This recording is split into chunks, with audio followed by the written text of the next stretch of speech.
साथियों नमस्कार। आज के इस वीडियो में हम लोग 10th क्लास के सामाजिक विज्ञान के अंतर्गत इतिहास के जो प्रथम अध्याय है जिसे हम लोग लाइव क्लास में समझे थे, चैप्टर का नाम है यूरोप में राष्ट्रवाद। तो इस चैप्टर को हम लोगों ने लाइव क्लास में समझने का प्रयास किया था, जो 1830 के क्रांति तक हम लोगों ने लाइव क्लास में उसे समझने का प्रयास किया है। तो फिर से अगले दिन हम लोग जो है लाइव क्लास में अटेंड करेंगे और 1830 के बाद जो घटना घटित हुई थी उसके बारे में हम लोग चर्चा करेंगे। लेकिन इस वीडियो में हम लोग इस किताब के जो प्रथम अध्याय है, इतिहास की दुनिया से जो लिया गया जो प्रथम अध्याय है, इसमें जो हम लोग का क्वेश्चन है, जो 12 क्वेश्चन टोटल दिए गए हैं, इस ऑब्जेक्टिव क्वेश्चन को हम लोग सॉल्व करने का प्रयास करेंगे और समझने का प्रयास करेंगे जो इसमें ऑब्जेक्टिव क्वेश्चन है उसका आंसर कौन सा होगा। हमने ऑप्शन सहित पूरे क्वेश्चन को बोर्ड पर लिखा है और इस क्वेश्चन को समझ कर हम लोग बनाने का प्रयास करेंगे ताकि आपके जब सेंटर पे एग्जाम हो तो उसमें भी कम से कम इसमें से एक दो क्वेश्चन भी आए तो आपके लिए वो हेल्पफुल हो सके। तो साथ साथ हम लोग जो है ये भी समझेंगे कि अगर आपके एग्जाम में क्वेश्चन आते हैं तो उसे कैसे आप लोग फुलफिल करेंगे। तो इस टाइप का समझ लीजिए आप लोगों को उत्तर पुस्तिका मिलेगा। क्या मिलेगा? उत्तर पुस्तिका, यानी ऑब्जेक्टिव रखने के लिए आता है उत्तर पुस्तिका। इसमें जो है आपके ऑप्शन लिखे रहेंगे, सामने 1 नंबर क्वेश्चन लिखा रहेगा और यहाँ ए रहेंगे, बी रहेंगे, सी रहेंगे और डी। इस तरह से जो है आपके ऑप्शन रहेंगे और जो आप लोग यहाँ पे देखेंगे वही यहाँ पे सामने में आपको यहाँ रंगना पड़ता है। इस तरह से जो है हर एक क्वेश्चन के लिए आपको अलग अलग जो है खंड बना हुआ रहेगा। बहुत सारे बच्चे इसको नहीं समझते हैं, जिसके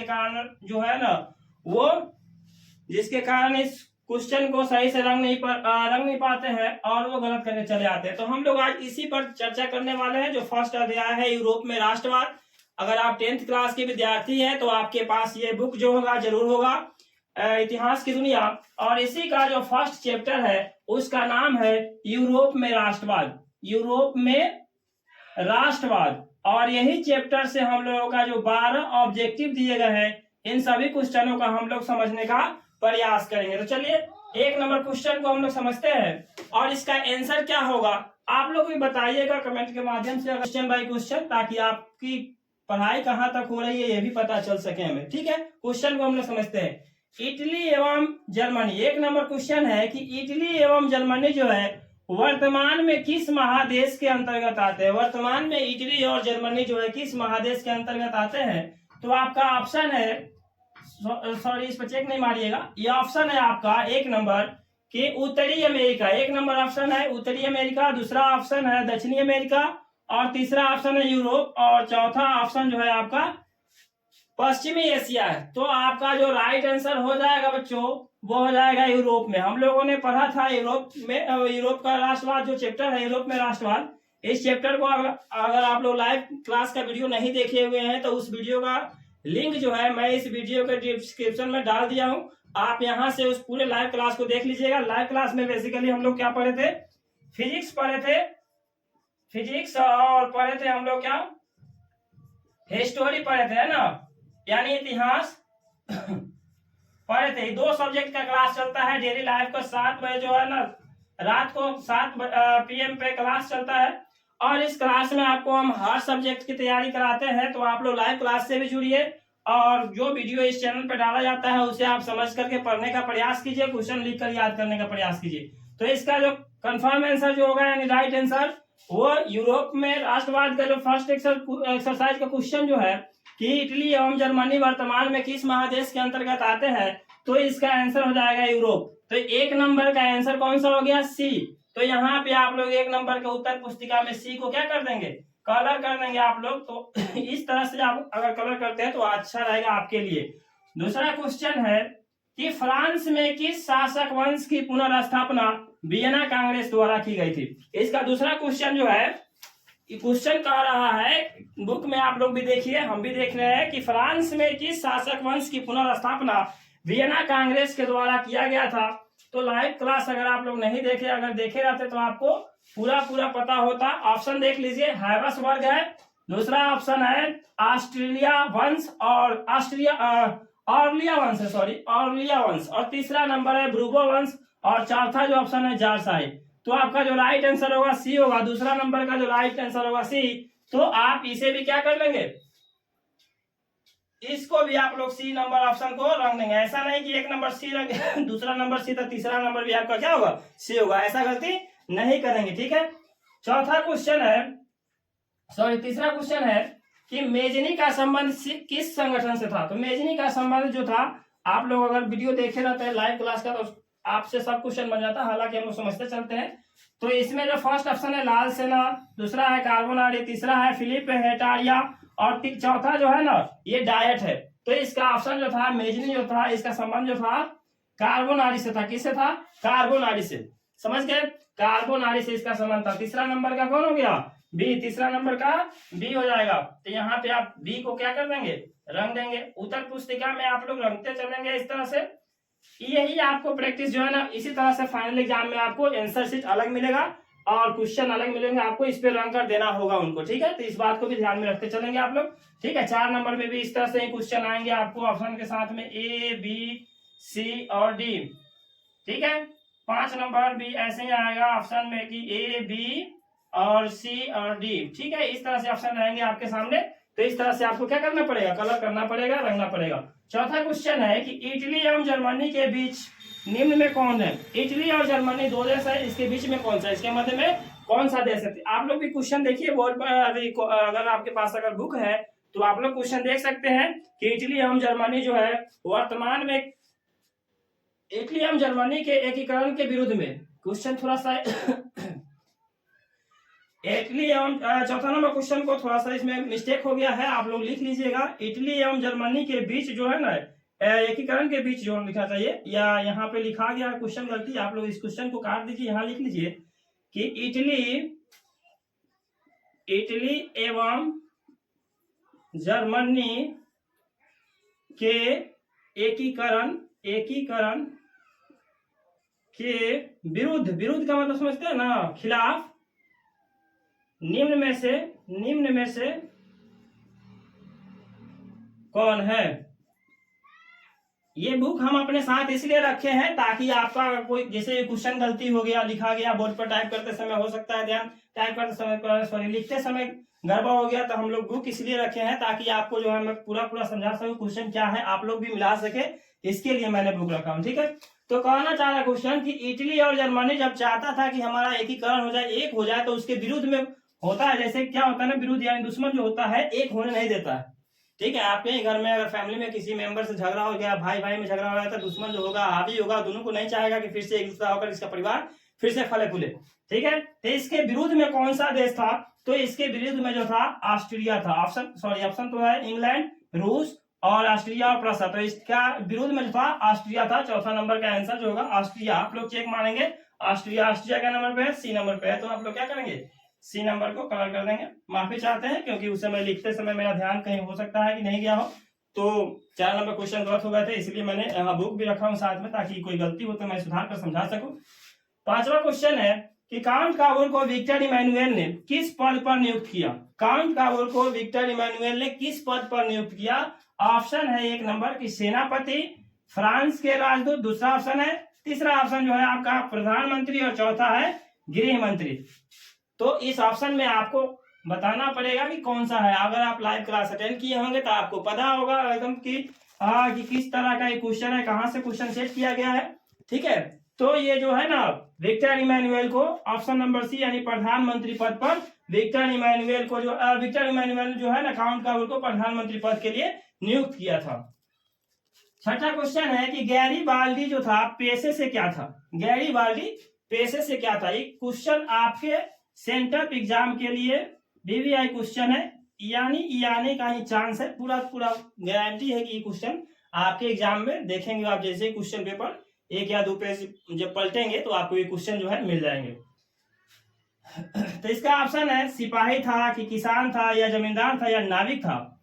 तो इसका अगर आप क्वेश्चन को पढ़े रहते, मेरे साथ लाइव क्लास में जुड़े रहते, तो आपके लिए ऑप्शन मारना आसान रहता है। इसका ऑप्शन हो जाएगा डी, गैरीबाल्डी जो था पेशे से क्या था, नाविक था। पेशे से क्या था, नाविक, यानी 5 नंबर का आंसर क्या है, डी है।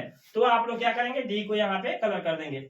ऐसा ही सारे क्वेश्चन का जो है यहाँ पे तो जगह नहीं था कि मैं लिख कर बता सकूं, लेकिन ऐसे ही आप लोग जो है उत्तर पुस्तिका में कलर करना पड़ेगा आपको वहां पे, ठीक है। इस बात का आप ध्यान रखेंगे हमेशा। 7 नंबर क्वेश्चन है कि जर्मन राइन राज्य का निर्माण किसने किया था? जर्मन राइन राज्य का निर्माण किसने किया? ऑप्शन है लुई 18वां, दूसरा ऑप्शन है नेपोलियन बोनापार्ट, तीसरा ऑप्शन है नेपोलियन III और चौथा ऑप्शन है बिस्मार्क। अगर आप इस क्वेश्चन को समझ रहे हैं तो कोशिश करिए अपने बुक से देख करके कॉपी पर लिखिए और प्रैक्टिस करिए कि आप याद कर लिख करके कि याद कर ले। ऑप्शन आप लोग नहीं भी लिखिएगा, सिर्फ ऊपर एक क्वेश्चन, नीचे answer, question answer, question answer कर करके आप लिख करके याद कर सकते हैं। ठीक है, तो ये जो क्वेश्चन है जर्मन राइन राज्य का निर्माण किसने किया था, तो इसका आंसर हो जाएगा क्या? Napoleon Bonaparte. ठीक है, अब हम लोग चलते हैं 8वां नंबर क्वेश्चन की तरफ। 8वां नंबर क्वेश्चन है कि जल्वेरिन एक संस्था थी। जल्वेराइन इसको कहीं कहीं लिखा जाता है, जल्वेरिन इसका ओरिजिनल शुद्ध नाम है। तो ये संस्था थी, कैसी संस्था थी, किसकी संस्था थी? तो ऑप्शन है इसका कि क्रांतिकारियों की संस्था थी, व्यापारियों की संस्था थी, विद्वानों की संस्था थी, या पादरी सामंतों की ये जो था संस्था था। संस्था समझते हैं जैसे होता है कोचिंग हो गया, डॉक्टर का हॉस्पिटल हो गया, है ना, इस तरह का जो संस्था होता है, तो उस तरह का संस्था जो था ये जल्वेराइन एक संस्था का नाम है। यह संस्था किसकी थी? तो यह संस्था जो है व्यापारियों की संस्था थी। ये भी क्वेश्चन इंपॉर्टेंट है एग्जाम में। ये सब दो क्वेश्चन जो है, जैसे गैरीबाल्डी पेशे से क्या था और विक्टर इमैनुअल ने काउंट गाबल को किस पद पर नियुक्त किया था। तो ये क्वेश्चन जो है ना इंपॉर्टेंट क्वेश्चन सब है, इसे आप लिख करके याद करेंगे तो ज्यादा बेहतर रहेगा आपके लिए। तो ये जो क्वेश्चन है इसका आंसर क्या हो जाएगा? व्यापारियों की संस्था थी कौन? जल्वेराइन। अगला क्वेश्चन है 9 नंबर कि रक्त एवं लौह की नीति का अवलंबन किसने किया था? आपके क्वेश्चन जो होगा आपके बुक में देखिए 9 नंबर क्वेश्चन होगा। 9 नंबर क्वेश्चन है कि रक्त एवं लौह की नीति का अवलंबन किसने किया था? तो रक्त एवं लौह की नीति का जो अवलंबन किया था किसने किया था? ऑप्शन में मेजनी, सॉरी मेजनी पर चेक नहीं मारेंगे, ऐसे ही अंजादी चेक नहीं मारेंगे आप लोग। मेजनी, हिटलर, बिस्मार्क और विलियम। इसमें जो सही ऑप्शन होगा उस पर आपको चेक मारना है। आप लोग लाइव क्लास से जरूर जुड़िए। रोज जो है डेली शाम को, डे बाय डे यानी डेली लाइव क्लास चलता है। लाइव क्लास का आयोजन किया गया है आप सभी के फायदे के लिए है। रात को 7 PM, रात को रोज जो है 7 बजे लाइव क्लास का आयोजन किया जाता है इसी ऑफिशियल यूट्यूब चैनल पे, जो आपकी समस्त विषयों की तैयारी जो है एकदम डीपली समझा कर कराया जाता है। तो आप लोग लाइव क्लास से जरूर जुड़िए। लाइव क्लास से जुड़ने से आपको सारे क्वेश्चन बुक की जो है सिलेबस खत्म हो जाएंगे और क्वेश्चन आंसर जो है इस तरह से आपको PDF के रूप में जो है आपके इसी चैनल के मतलब इस वीडियो के डिस्क्रिप्शन में देखिए व्हाट्सएप का लिंक है, उस लिंक को आप लोग ज्वाइन कीजिए। वहां से आपको क्या होगा, ये सारे क्वेश्चन का आंसर PDF के रूप में आपको सब्जेक्टिव ऑब्जेक्टिव सारे क्वेश्चन मिल जाएंगे और हम आपको बोर्ड पर इस तरह से समझाने का भी प्रयास करेंगे। तो आपके लिए फायदे ही फायदे हैं, तो आप लोग जरूर जुड़िए। तो चलिए हम लोग इसको समझते हैं कि रक्त एवं लौह की नीति का अवलंबन किसने किया था। तो इसका जो राइट आंसर हो जाएगा प्यारे बच्चों वो हो जाएगा बिस्मार्क। कौन था? बिस्मार्क। अगला क्वेश्चन है 10 नंबर की फ्रैंकफर्ट की संधि कब हुई थी? फ्रैंकफर्ट की संधि कब हुए? तो ऑप्शन है 1864, 1866, 1870 और 1871। आप लोग जो है आंसर शीट ले करके ही अपने से बना लेंगे, उस पर रखने का प्रयास करेंगे, गोला से बाहर आपका ओवरलैप नहीं करेंगे या ओवरलाइन नहीं करेंगे। ठीक है, तो इसका जो आंसर हो जाएगा कि फ्रैंकफर्ट की संधि कब हुई थी, तो इसका आंसर हो जाएगा आपका कौन? 1871 ईस्वी में। आप उस पर चेक मारेंगे 1871 में। ठीक है, 11 नंबर क्वेश्चन है कि यूरोप वासियों के लिए किस देश का साहित्य एवं ज्ञान विज्ञान प्रेरणा स्रोत रहा है? क्वेश्चन है यूरोप वासियों के लिए किस देश का, मतलब किसी न किसी देश का तो रहा होगा ज्ञान विज्ञान प्रेरणा का स्रोत। जैसे प्रेरित लोग रहते हैं किसी किसी के कहानियों को, किसी व्यक्ति के जीवन को, जो क्रांतिकारी व्यक्ति होते हैं उनके जीवन से जो है प्रभावित होकर के अपने को जो है ना सत्य के मार्ग में ले जाना पसंद करते हैं और उनके विचारों से जो है ना, जैसे बाबा साहब भीमराव अम्बेडकर के प्रेरणा सूत्र है, जो बुद्ध कबीर ज्योतिबा फूले, इनसे वो जो थे ना ज्यादा प्रेरित रहते थे, अपने को सही मार्ग में जाने का प्रयास करते थे। ठीक है, तो इसका जो आंसर हो जाएगा यानी ऑप्शन जो है जर्मनी है, यूनान है, तुर्की है और उसके बाद में जो है इंग्लैंड है। तो ये जो है क्वेश्चन यूरोप वासियों के लिए किस देश का साहित्य एवं ज्ञान विज्ञान जो प्रेरणा स्रोत रहा है, तो इसका आंसर जो होगा, राइट आंसर हो जाएगा कौन सा, यूनान। उम्मीद करते हैं कि आप 11 क्वेश्चन को अच्छे से समझ पाए होंगे। और आप लोग जो है लाइव क्लास रोज चल रहा है, तो आप लोगों से रिक्वेस्ट है लाइव क्लास को ज्वाइन कीजिए। पढ़ाई को जो है मजे मजे में मत पढ़िए, सीरियस होकर के पढ़िए, तो आपको समझ में ज्यादा बेहतर तरीके से आएगा। 12 नंबर क्वेश्चन को जो लास्ट है इसको हम लोग समझ लेते हैं, फिर अगले वीडियो में हम कोशिश करेंगे कि इसका जो रिक्त स्थानों की पूर्ति करने वाले क्वेश्चन है उसे समझा दूं। फिर उसके बाद में जो मैं समझाने का प्रयास करूंगी इसका लघु तरीय क्वेश्चन, ताकि आप सारे क्वेश्चन को डिटेल्स में समझते चलेंगे। ठीक है, क्वेश्चन है कि 1829 में जो हुई थी एड्रियानोपल की संधि। आपसे क्वेश्चन पूछा जाएगा कि बउआ बताइए एड्रियानोपल की संधि कब हुई थी, तो आपका आंसर यही में क्वेश्चन में छुपा हुआ है कि 1829 ईस्वी में हुई थी। किसका, एड्रियानोपल की संधि हुई थी। और किस देश के साथ हुई थी, किस देश के साथ हुई थी, तो वो था आंसर क्या, तुर्की के साथ हुई थी। किसके साथ हुई थी, तुर्की के साथ। आप ऑप्शन में ऑप्शन नंबर 1 ही आपका सही है, ये ऑप्शन को देखने की जरूरत ही नहीं है। ऑप्शन नंबर आपका क्या है, 1 नंबर सही है। तो प्यारे साथियों, उम्मीद कर सकते हैं कि जो फर्स्ट नंबर एक्सरसाइज है यूरोप में राष्ट्रवाद, जो इतिहास एनसीईआरटी का बुक है, उसके सारे ऑब्जेक्टिव क्वेश्चन जो फर्स्ट नंबर एक्सरसाइज में दिए हुए थे उसे हमने आपको समझाने का प्रयास किया। उम्मीद कर सकते हैं कि आप सारे क्वेश्चन को समझ करके अपने बुक में चेक मार लिए होंगे। प्यारे साथियों, इसी चैनल पर रूटीन का मैंने एक बहुत ही प्यारा सा वीडियो डाले हैं, जाकर के आप उस वीडियो को देख लीजिए। उसे देखने के बाद आपको किस सब्जेक्ट की किस दिन क्लास चलती है इसके बारे में पता चलेगा।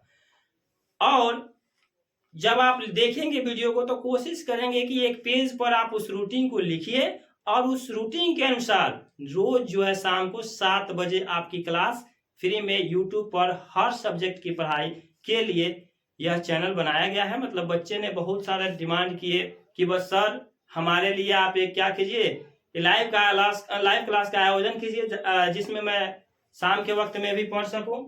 तो प्यारे साथियों, आप लोगों से उम्मीद है कि आप लोग भी उस क्लास को ज्वाइन करिए। इसी यूट्यूब चैनल पे आएंगे वो भी सारे लाइव क्लास।